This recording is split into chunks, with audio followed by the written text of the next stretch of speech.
Hi everybody. Today is Lebo's birthday, and guess what? He is busy. He's very busy, man.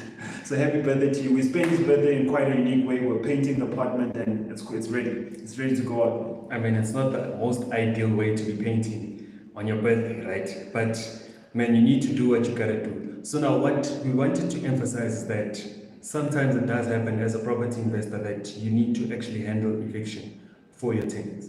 It might be the most hardest thing that you might do because now you also need to bear in mind that this person also has their own family. And having their own family, it might be also hard on them to actually move out. I mean, hi, look at my hands, guys. It's real.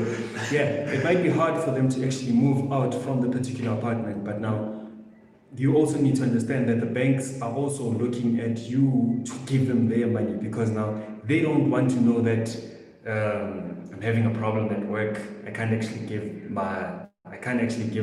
money to the person who's owning that particular apartment. True, man. I mean, we hardly talk about evictions, especially with property investing. We always talk about what is out there. How can I build my portfolio? How can I become a millionaire of property? But when it comes to the real stuff of property, as you can see, it does get real. I mean, handling the eviction was quite a mess because the person, we were close to them, and it was self-management. So we did learn a valuable lesson. Hence, we're always talking about getting a company so that they can manage your property, because through that you actually remove yourself. So even if you do have a relationship with those people, however, the management company will deal with the person if they do not pay rent, because at the end of the day, let's be honest, this might actually affect your growth within property. So be careful if you are doing self-management.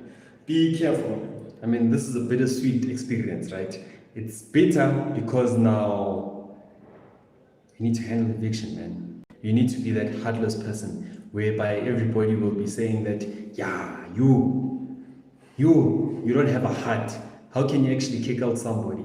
But now at the other side, it's also painful because now the house might also be repossessed. And once it becomes repossessed, it becomes a burden on both sides because now the tenant needs to move out and you also need to sell your property at a very, very, very cheap rate. So now with property investing, don't forget, it's not always about the passive income, the money coming through.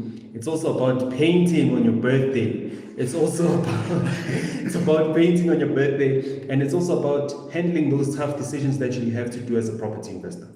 I mean, handling the eviction, what came in mind when we were handling it is that it's not necessarily chucking somebody out. It's looking at this, making them see the deal from your side, and you also understanding. It's more of empathy than sympathy, because you sit down with the person and you make them see it from your angle, because if you do lose the property, it will become worse. However, you can actually sit down with the person, make them understand that, man, you've got to make a plan, because last thing you want is that you're getting in trouble for that mess.